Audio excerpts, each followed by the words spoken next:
No, go ahead and fill me in. I know, but we need to all be filled in here. Okay.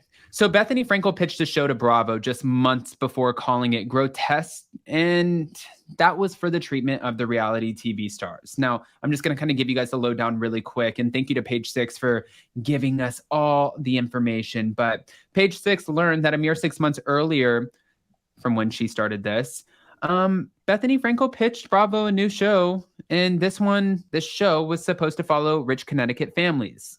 And a source said it was supposed to follow not like housewife situation where it was solely focused on like the women. It was supposed to be like the husbands, the wives, their kids, Connecticut families. It reminds me of Southern Charm a little bit. Sounds boring, but yeah. Yeah. But she was trying to get Susan Sarandon's daughter. She had a few people who were, I guess, going to sign on for this. And for some reason, it didn't end up working out. She did pitch it. And now people are slamming her because they're like, wait a minute, had your show have went through, would you still be leading this movement? And it's the same thing that people are saying to Lisa Rinna right now, because there was a source that told the National Enquirer, that Lisa Rinna, she's on the outs with the network because she's trying to get everyone to boycott BravoCon. She's like, you need to take a stand, and today is the day, and everyone line up, and you don't buy those tickets, and you don't support this talent, and stand against the network. Now is the time. And people are like, wait a minute, girl, had you have signed the contract, they gave you another contract in that 6-figure payday, would you be still? No, and here's my thing. It's as much, so I agree, and only because I have had the opportunity to hear a lot of things going Bethenny's way. All right. Like I've really What do you know? I know a lot. I know a lot of what people are I mean, like that. I know what a lot of people are saying and being exploited by production and shit like that. That will bring the network to the table. But right. I don't know how much it's going to be changed because, just a few months ago, Bethenny wanted to pitch a show.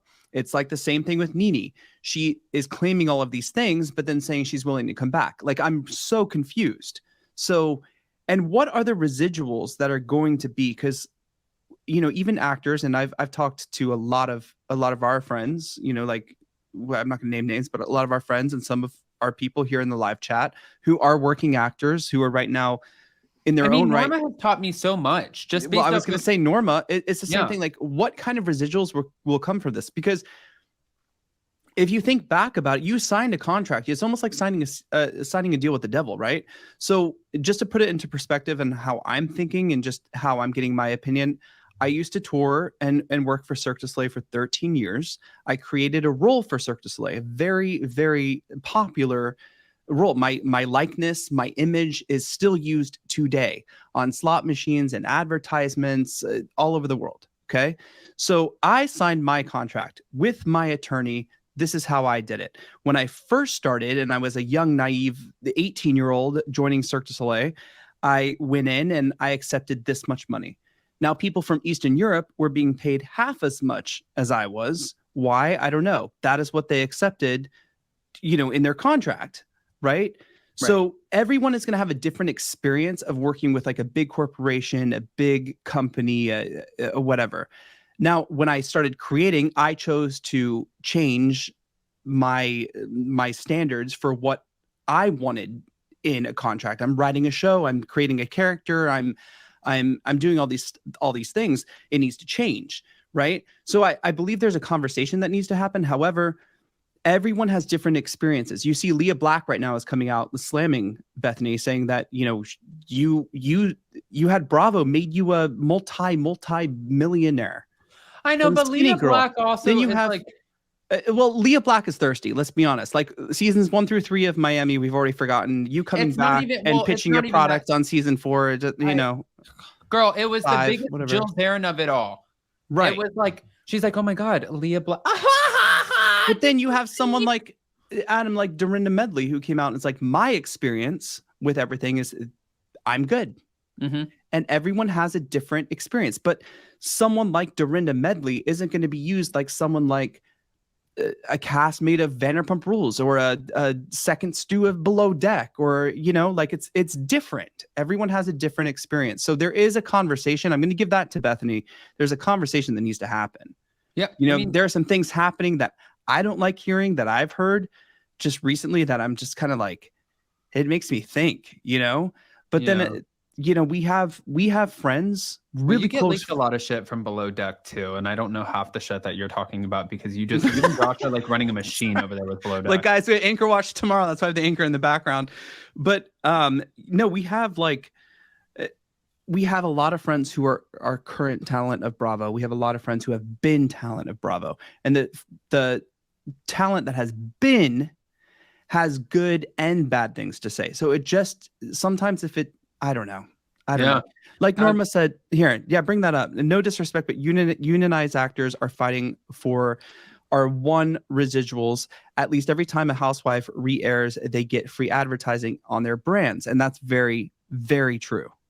Yeah, you know, and it is a very different ball game.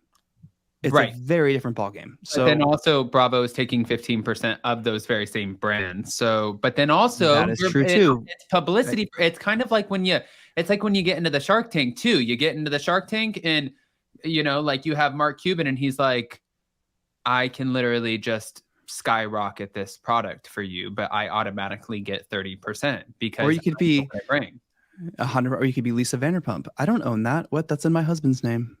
Mm-hmm. Now, crazy. Real quick, I just wanted to say I saw this. Mtronics donated $20. Thank you so much. And I see that we are up to donated $40. Thank you so much. We're up to $534, guys. Wow. You are absolutely killing it. And thank you. We're going to just, I guess, keep this moving. Before we do, Candy Burris also spoke out about this, and she said, if I have a problem, then I address it in the moment, whether it's contract or not. I think that the difference is, and this is no disrespect to Candy, I think that you have young, eager people signing a reality TV contract because it's like, either you do it, you want to be famous, or somebody else will. And I think for Candy, she came to this table with a full-on career, and she's been known for a long 100%. time, and a team that can appropriately negotiate. And absolutely, and they can leverage everything that she's built as far as like why they're building their argument. Whereas like if you had me and all of a sudden they're starting a new show tomorrow, let's just call it like, hey, in Florida gay, like that's me. I'm joining. I'm the main cast member. Okay, I'm gonna be like, you know what? I want $50,000 for the season, and they're like, bitch, cute. You're getting 1,500.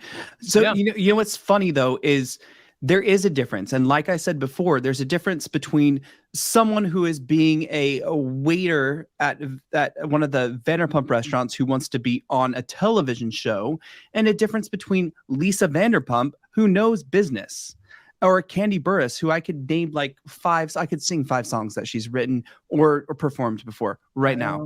You know what I mean?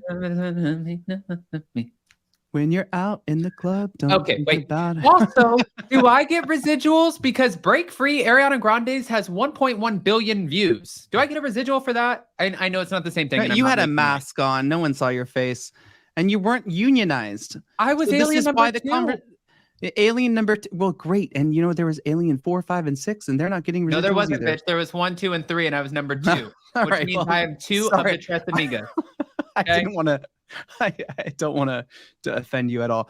No, but it's different. And this is why the conversation needs to happen. There needs to be some kind of standards set so that people are protected from certain exploitation. That has been happening on Below Deck. That's been happening on Vanderpump Rules, Shaws of Sunset. I mean, I can go on and on and on. There are so many things that I've heard that just don't sit well with me. And if those standards and those regulations were there, I think it would help a lot of people. All right. Now, what are Bethenny's intentions in this? I'm not sure. You know, I know Bethenny likes to stay in the limelight, but at the same time, Bethenny has proved herself over and over again to be a very powerful and very smart business person. She's definitely a formidable opponent for the network and for 100%. I would have to be worth $100 million to go up against them too. You know what I mean? So I mean, and I don't know. For her to be like, I checked my balance, I'm good. Come at Yes. me, bro. I'm like, Can I bring this up really quick? As a union actor, this is from Norma, I have to give SAG a percentage of my income twice a year. Plus, you have fees to join the union, which I don't know if people are very aware of. You have to pay it. I think back in my day, it was like $2,500 to join the union, if I'm not mistaken. Plus, my agent, my manager get each 10% or 15%. And that's not even counting California taxes and federal. California, I was about to say, yes, there's a reason we don't live in California anymore.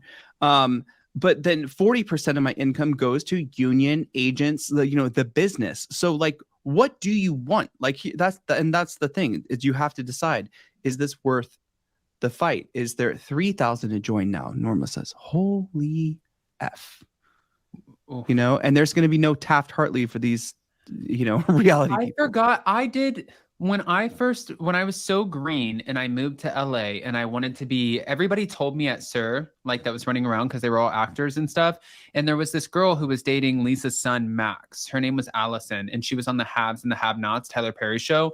So she would fly back and forth to Atlanta and film and then come back, and then she would just like make some extra money. And she said, you need to get this thing where you do a project and they give you all 3 of your credits to become SAG-AFTRA. I forgot what it was called. Do you remember?